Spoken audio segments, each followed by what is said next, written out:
तो उसके बाद मैंने कभी पीछे मुड़ कर नहीं देखा, और जो मर्ज़ी हो जाए दुनिया में, मैं हमेशा डट के रही हूँ कि कोई मेरा तहस नहस नहीं कर सकता। So that's something. मेरे लिए वो क्राउन का मतलब ये नहीं है कि आप जीत गए हो, आप दुनिया की सबसे खूबसूरत लड़की हो, सुष्मिता सेन मैम से, लारा दत्ता मैम से एंड प्रियंका चोपड़ा से। मुझे ये रियलाइज़ हुआ कि मैंने भी इनके जैसे बनना है। पहली बात तो थैंक यू सो मच। आपने बोला कि बहुत बड़ी बात है, बिल्कुल 21 सालों के बाद इंडिया को ये क्राउन मिला है, पर ये सिर्फ मेरी नहीं, सबकी मेहनत थी और इसकी वजह से हमें ये क्राउन मिला है। कब से हम वेट कर रहे थे इस चीज़ के लिए। काफ़ी खुशनसीब महसूस करती हूँ मैं, पर मैं कहकर गई थी कि मैं हर नाज हूँ और देश का नाज हूँ और मैं क्राउन ज़रूर लेकर आऊँगी, और मैंने आई थिंक वो किया, right, and I am happy. I just can't wait कि मैं ये सब कुछ सेलिब्रेट करूं इंडिया के साथ, एंड जो इश्यूज़ हैं जिसके बारे में बात करना चाहती हूँ, एंड मैं डिटर्मिन्ड हूँ उसके बारे में और अच्छे से बात करूँ। ऐसा कॉन्फिडेंस आई थिंक हमारे देश के सारे यूथ के अंदर होना चाहिए कि मैं यहाँ जाऊँगी और ये जीत कर लाऊँगी। यू नो हरनाज जी, क्योंकि जितना मेरा नॉलेज है, दुनिया में पूरे, ना कि सिर्फ इंडिया में बल्कि पूरी दुनिया में बहुत सारे मॉडल हैं, मेल हो या फीमेल हो, लेकिन ये जो क्राउन कुछ एक चुनिंदा लोगों के पास आता है, तो जिनमें से आप एक हैं। तो देन वो क्राउन आपको पहनाया गया, वो मैं वीडियो भी देख रहा था। What's your feeling? Oh my God, कहना चाहेंगे आप? आई थिंक वो फीलिंग बहुत अनएक्सप्लेनेबल होगी मेरे लिए, क्योंकि जब उन्होंने इंडिया बोला तो मेरे को ऐसे यकीन नहीं हो रहा था कि उन्होंने इंडिया बोला, एंड मैं एकदम से रोई, जैसे आपने वीडियो में देखा। बट आई थिंक जब मैं रोई तो मेरे साथ पूरा भारत भी रोआ, और वो फीलिंग बहुत ही यूनिवर्सल थी। एंड मुझे वो जब मैंने क्राउन डाला तो शायद आपने देखा भी होगा कि मैंने उसको पहले उसका माथा टेका, एंड ऐसे कुछ इंटेंशनली कुछ नहीं, जस्ट वो होता है ना, जैसे जब मेरा नेशनल क्राउन भी था, जब मेरे को वो पहनाने वाले थे, तो मैंने जब पहना उसके बाद मैंने माथा टेका। So that's something. मेरे लिए वो क्राउन का मतलब ये नहीं है कि आप जीत गए हो, आप दुनिया की सबसे खूबसूरत लड़की हो, जो कि अभी मैंने देखा है बहुत लोग मुझे से बोल रहे हैं। That's not the reality. The thing is, वो क्राउन आपकी बहुत बड़ी रिस्पॉन्सिबिलिटी है। तो आप जब कोई चीज़ लेते हो ना, जब आप कहीं पे भी जाते हो, तो यू आर ग्रेटफुल, आप पहले उसका शुक्रिया अदा करते हो। तो मैंने पहले क्राउन का शुक्रिया अदा किया कि आपको लगता है कि मैं वो पहनकर उन सब बातों पे या उस क्राउन को अच्छे से संभाल सकूं, और वो अब मेरी रिस्पॉन्सिबिलिटी है। और मैं अपनी देश के इंडिया से आती हूँ, और मैंने अपने देश को तो प्राउड करना ही है, पर अब मेरे ऊपर सब पूरी दुनिया की रिस्पॉन्सिबिलिटी है। तो जब उन्होंने वो पहनाया तो मुझे तब से ही वो रिस्पॉन्सिबिलिटी महसूस हो गई थी, और मैंने बोला अपने आप को कि हाँ, अब तू जो करना चाहती है वो अब तू करेगी, and now it's happening in your life. Harnaaz ji, मैं आपसे जानना चाहूँगा कि ये बचपन से आप ऐसे पार्टिसिपेट करना चाहते थे, या बचपन से आप ऐसे मिस यूनिवर्स, मिस इंडिया, इन सब प्लेटफॉर्म पे ज्वाइन करना चाहते थे, या कब आपके दिमाग में आया कि मुझे ये ज्वाइन करना चाहिए, या कैसे? हाँ जी, अब वैसे मैंने बचपन से कभी नहीं ऐसा सोचा था कि मैं मिस यूनिवर्स के लिए जाना चाहती हूँ, क्योंकि छोटे होते मुझे पता भी नहीं था मिस यूनिवर्स क्या होता है। पर जैसे मैं बड़ी होती रही और मैंने इंस्पिरेशन देखी सुष्मिता सेन मैम से, लारा दत्ता मैम से एंड प्रियंका चोपड़ा से, मुझे ये रियलाइज़ हुआ कि मैंने भी इनके जैसे बनना है। यू नो कि जिस वे में इन्होंने मुझे इंस्पायर किया है, मैं भी किसी लड़की को ऐसे इंस्पायर करना चाहती हूँ, किसी को भी, कि अपने आप पर हमेशा यकीन रखो और सब कुछ आपको मिलेगा अगर आपके नतीजे, आपकी जो नीयत है वो साफ़ है। तो ऐसे ही मैं मतलब मुझे अच्छा लगा जब मैंने रियलाइज़ किया, मेरे को ये पता चला कि मैं एक्टिंग भी कर सकती हूँ, मुझे एक्टिंग करना बहुत पसंद है, एंड मैंने ये भी देखा कि I can become a model also. So ऐसे ही धीरे धीरे मैंने अपने आप को एक्सप्लोर किया कि हाँ, मुझे ये करना अच्छा लगता है। जब आपको एक बार आपके अंदर वो जज्बा आ जाता है ना कि मैं ये करके दिखाऊंगी अपने लिए, तो फिर आपको दुनिया में कोई नहीं रोक सकता। सो वो एकदम से आया when I was 17 years of the age. तो उसके बाद मैंने कभी पीछे मुड़ कर नहीं देखा, और जो मर्ज़ी हो जाए दुनिया में, मैं हमेशा डट के रही हूँ कि कोई मेरा तहस नहस नहीं कर सकता। इनिशियली वो पंजाबी में कहते हैं ना कि इधर दा उधर कुछ नहीं कोई कर सकता, वो अपने आप स्ट्रॉन्ग बिल्ड होता रहा मेरा एटीट्यूड। और यही मेरी एडवाइस होगी यंग विमेन को ऑल अराउंड द वर्ल्ड कि जब आपके अंदर आपका अपने आप पे यकीन है, तो आपको दुनिया में कोई भी नहीं रोक सकता। आपको बहुत लोग आएंगे आपको मतलब नीचा दिखाने के लिए, या मे बी आपको ऐसे लगेगा कि मैं टूट जाऊंगी, बट आप जब तक आपका अपने आप पे कंट्रोल है कुछ भी नहीं हो सकता। बिल्कुल बिल्कुल, अब आपका कोई नहीं कुछ भी नहीं कर सकता। तो हम ऐसा माने क्योंकि हरनाज जी ये जो रास्ता है जहाँ जो आपने मुकाम हासिल किया, ये रास्ता आप कहीं ना कहीं बॉलीवुड की तरफ भी जाता है, क्योंकि चाहे आपने बात की लारा दत्ता, सुष्मिता से, जितने भी लोगों को ये टैग मिला, आज हम देख रहे हैं बॉलीवुड में उनका बहुत ही अच्छा नाम समझ। और आपने एक्टिंग की भी बात की, तो हम ऐसा माने कि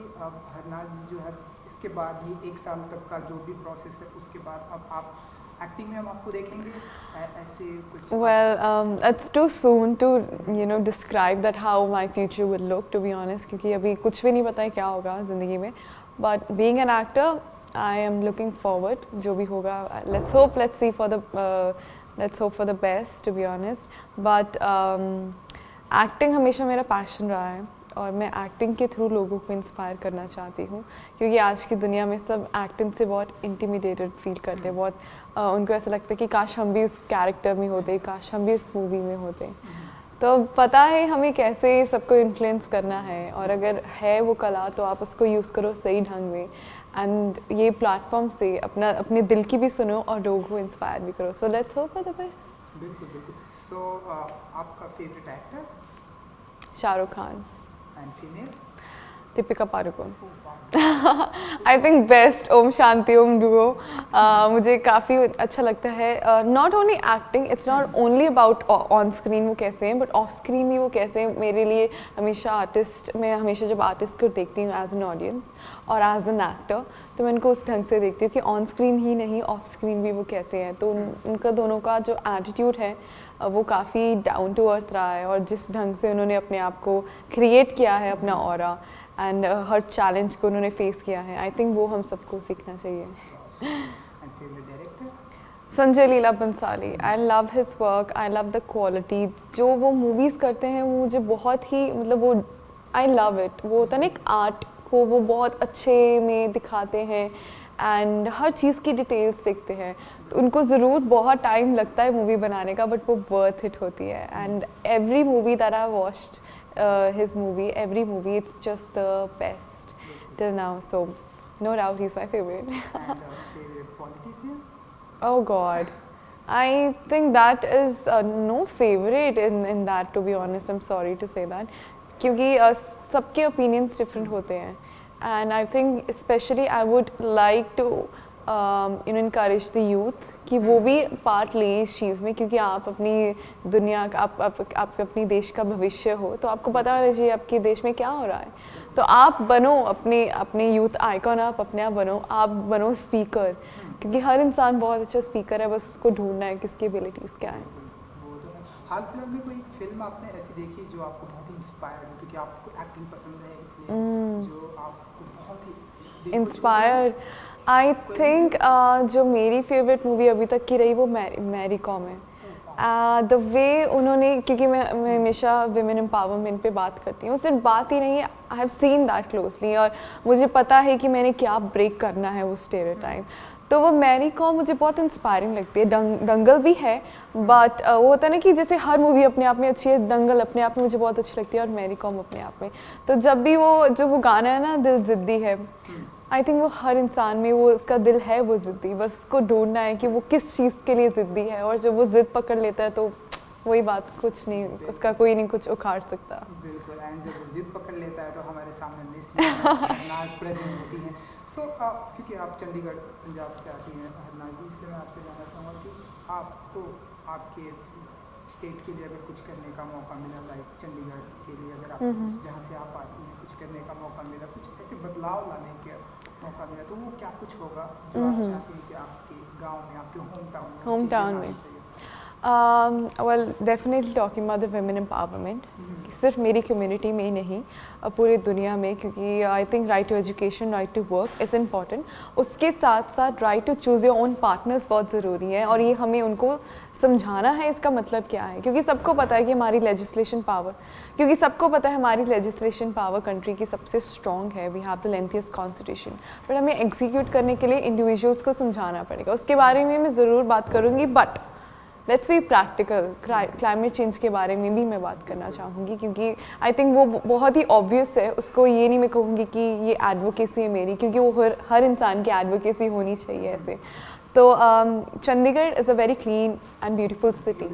तो वहाँ से मैं सिखवाना चाहती हूँ सबको, जैसे Chandigarh is very organise, Chandigarh is very clean. तो बाकी सिटीज़ में, बाकी कंट्रीज़ में, may be a lot of countries like Israel में हम गए थे, तो Israel is doing a lot of great things towards climate change, और हमें उस कंट्री से सीखना चाहिए। बट अगर मैं इंडिया के बीच में रहकर बताऊँ कि चंडीगढ़ से हमें क्या सीखना चाहिए, रादर देन मैं ये कहूँ कि चंडीगढ़ में क्या बदलाव आना चाहिए, तो आई थिंक वो क्लीन ब्यूटीफुल सिटी कैसी है उस पर हमें सीखना चाहिए। बिल्कुल। फूडी हैं आप? लव, पूरा रज के खाना खाना पसंद है। ओह वाह, फेवरेट फूड्स ऐसे जो I think now everybody knows that, but let me tell you one more dish which I love. Makhi di roti sarson da saag is surely my favorite, and rajma chawal. So I think वो सबके favorite है। हमारा भी favourite है। Wow. क्योंकि हरनाज जी, अभी आप तो आपकी लाइफ की जर्नी स्टार्ट हुई है, अभी हम ऐसे बहुत सारे आपके स्टेप बाय स्टेप ऐसे दुनिया देखेंगे। सो ऐसे Mumbai, sorry India and India के बाहर पूरे ऑल ओवर वर्ल्ड अब आप ट्रैवल करने वाली हैं, तो अगर आप कुछ बता सकें कि आपको ऐसी कौन सी जगह पर जानी है जो आपकी फेवरेट है, जहाँ पर आप जाना चाहते हो? जाना चाहते हैं?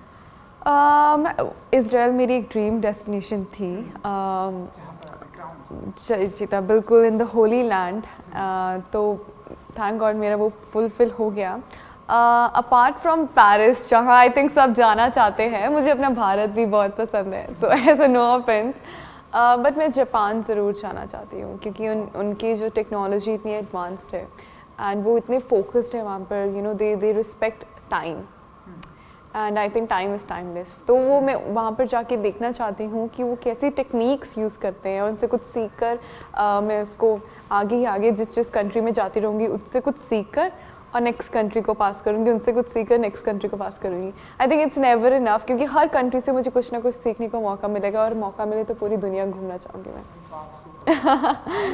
यू नो नाजी, क्योंकि आपने बताया कि एक्टिंग में हम आपको देखेंगे, आई विश कि जब ये आपका सारा प्रोजेक्ट खत्म होने के बाद हम आपको एक्टिंग में देखेंगे। इसके अलावा और किन किन चीज़ों का शौक रखती है, लाइक सिंगिंग का? बिल्कुल, मुझे सिंगिंग का बहुत शौक है। मैं अपने आप को एज अ प्रोफेशनल सिंगर नहीं बुलाती हूँ, शौक से ही मैं सिंगिंग करती हूँ। Don't worry. 1 second, sorry. मैं अपने आप को एज अ प्रोफेशनल सिंगर तो नहीं बुलाती हूँ, बट मुझे सिंगिंग करने का बहुत शौक है। मुझे कपलेट्स, शायरी लिखने का बहुत शौक है। मिमिक्री मुझे लगता था एक मेरा हिडन टैलेंट है, बट आई थिंक वो सबको पता चल गया।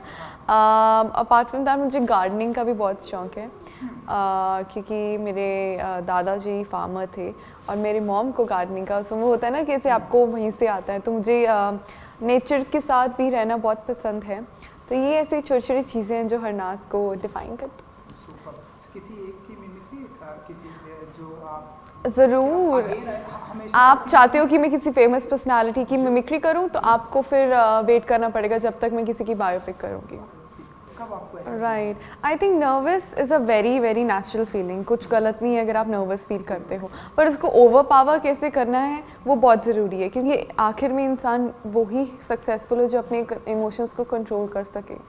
एंड ज़रूर मैं थी नर्वस, जैसे हर लड़की थी, पर एट द एंड मैंने अपनी विजन को देखा और मैंने अपने आप को बार बार स्टेज पे चढ़ने से पहले ये सवाल पूछा कि मैं क्यों आई हूँ, और ये मौका मुझे बार बार नहीं मिलेगा। तो that 1 minute of my life can decide कि मेरी लाइफ में क्या होगा आगे, और जो होगा अच्छे के लिए होगा, और अपने आप पे यकीन रखो तो ही आपको सब कुछ मिल सकता है। तो मैंने जब स्टेज में थी, I was being my self, मैं किसी और की तरह नहीं दिख रही थी। मैं भूल गई थी मेरे आसपास कितनी सुंदर लड़कियां हैं, कितनी टैलेंटेड लड़कियां, कितने लोग बैठे हैं।